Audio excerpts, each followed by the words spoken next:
Eh, Oke, halo, perkenalkan saya Rizky.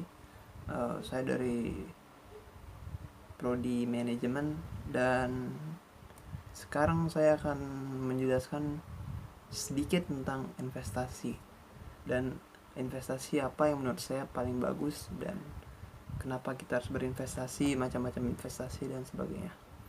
Oke, yang pertama adalah pengertian investasi. Nah, apa sih investasi itu? Untuk bagi orang yang belum tahu, secara singkat saja saya jelaskan lagi. Investasi itu adalah kegiatan di mana kita menanamkan suatu modal, bisa berupa uang atau apa, dan kemudian untuk kita mendapatkan keuntungan di kemudian hari. Nah, mengapa sih investasi itu penting? Nah, pertama, investasi itu penting karena bisa menjadi modal tambahan ya. Maksudnya modal tambahan ini adalah pemasukan tambahan. Maksudnya pemasukan tambahan ini adalah karena ketika kita berinvestasi ini pasti akan mendapatkan keuntungan juga ya kan. Jadi bisa membantu pemasukan bagi kita selain dari pekerjaan. Jadi bisa mendapatkan dua pemasukan, yang pertama dari pekerjaan dan yang kedua dari investasi. Oke, next. Investasi juga bisa membantu kita belajar gaya hidup hemat. Gaya hidup hemat ini maksudnya adalah kita akan lebih kurang dalam menghabiskan uang ke hal-hal yang kurang penting dan lebih menghabiskannya mungkin ke untuk investasi atau apa. Bentuk-bentuk investasi itu bentuknya ada dua, yaitu yang pertama investasi pada aktiva real. Ini investasi pada aktiva real ini adalah investasi yang dilakukan seseorang dalam bentuk kasat mata atau dapat dilihat secara fisik. Berarti investasinya itu seperti emas atau mungkin investasi seperti properti, rumah, bangunan, tanah. Oke, yang berikutnya adalah investasi pada aktiva finansial. Investasi aktiva finansial ini adalah kebalikan dari aktiva real. Jika aktiva real itu terlihat, financial itu tidak terlihat. Misalnya seperti saham, reksadana, surat-surat dan lain-lain. Oke. Sekarang saya akan memberi sedikit penjelasan tentang macam-macam investasi. Oke, investasi itu ada 6 macamnya yang paling dikenal di Indonesia. Oke, yang pertama adalah deposito. Deposito itu adalah penanaman modal dalam bentuk simpanan uang kepada suatu perusahaan dengan jaminan investor akan menerima keuntungan berupa bunga dalam jangka waktu yang sudah disepakati. Investasi dalam deposito ini memiliki dua bentuk ya. Yang pertama deposito berjangka dan yang kedua adalah sertifikat deposito. Oke, next. Saham itu mungkin kebanyakan di Indonesia sudah menggunakan saham ya. Nah, saham itu adalah misalnya contoh saja kita mau membeli, misalnya Gojek, kita mau membeli saham dari Gojek. Nah, tergantung seberapa besar sahamnya, nanti ketika kita sudah membeli saham, maka kita akan menjadi pemilik, salah satu dari pemilik saham perusahaan tersebut. Dan ketika perusahaan tersebut mengalami keuntungan, maka kita juga akan mendapatkan keuntungan tersebut, tergantung seberapa besar saham yang kita punya di perusahaan tersebut. Oke, next. Obligasi ini umumnya dilakukan pada bisnis yang menyediakan jasa pinjaman modal.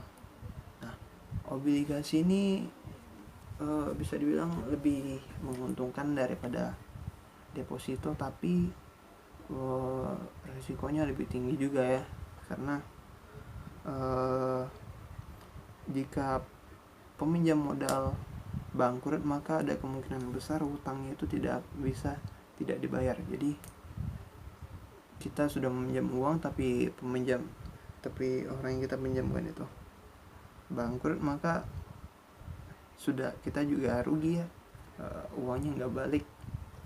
Oke, next. Nah, berikutnya adalah reksadana. Reksadana juga salah satu bentuk investasi yang sedang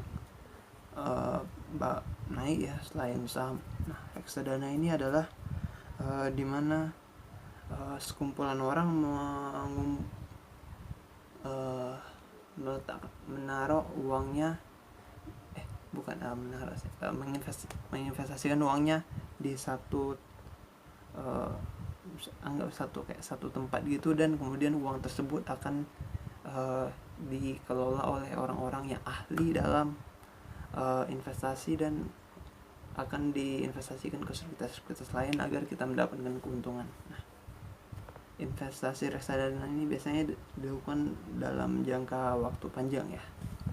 Oke, next. Kelima adalah investasi properti. Investasi properti ini termasuk non-real karena bukan berupa uang, namun berupa seperti bangunan, tanah, rumah, gedung, dan lain-lain. Oke, dan yang terakhir adalah emas. Emas sama dengan properti, investasi emas ini cenderung lebih menguntungkan daripada bentuk investasi yang real. Dan biasanya investasi emas ini berupa batangan ya. Oke, sekarang saya akan memberikan pendapat saya tentang dari keenam ini, yang mana yang menurut saya paling bagus atau paling cocok untuk kalian gunakan. Nah, menurut pendapat saya pribadi, kalau reksadana adalah yang paling cocok ya untuk menurut saya pribadi. Karena kenapa? Pertama, kalau di dalam reksadana ini kita pertama tidak harus pandai dalam berinvestasi. Kenapa? Karena nanti kita hanya akan memberikan uangnya ke reksadana, kemudian uangnya tersebut akan dikelola oleh orang-orang yang lebih ahli. Nah, orang-orang yang ahli dalam berinvestasi ini, mereka itu disebutnya manajer investasi. Nah, pekerjaan mereka adalah memastikan agar uang-uang yang sudah kita berikan dapat mereka kelola menjadi keuntungan. Nah, biasanya, dan ini biasanya kita tinggal hanya memberikan uangnya lalu sudah lepas tangan, dan mereka lah yang akan mengurus sisanya. Nah, ini juga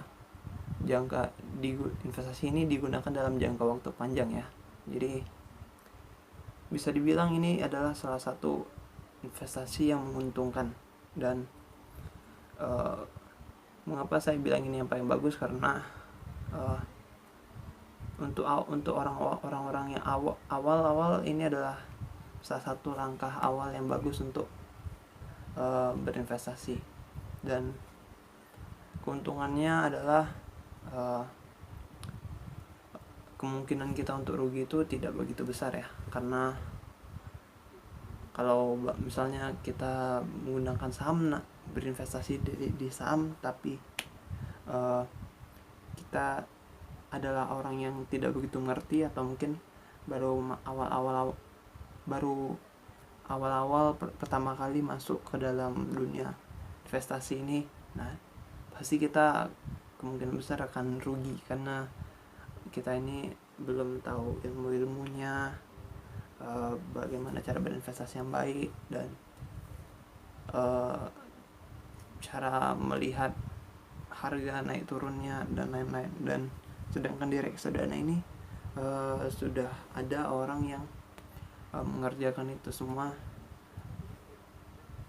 untuk kita, dan kita hanya perlu memberikan uangnya dan nanti akan mereka kelola. Dan untuk berinvestasi di reksadana ini kita tidak perlu modal yang besar,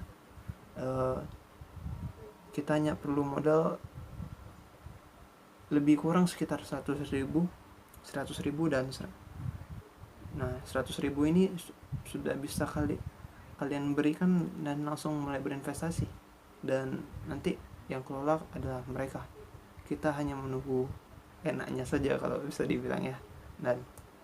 Dan investasi ini, dan lebih menguntungkannya lagi adalah ini tidak ada batasan usia ya. Jadi kalaupun Anda masih SMP ya, atau bahkan SD, jika ingin berinvestasi silakan, kan sudah, karena tinggal memberikan uang saja, dan yang mengurus adalah manajer investasi.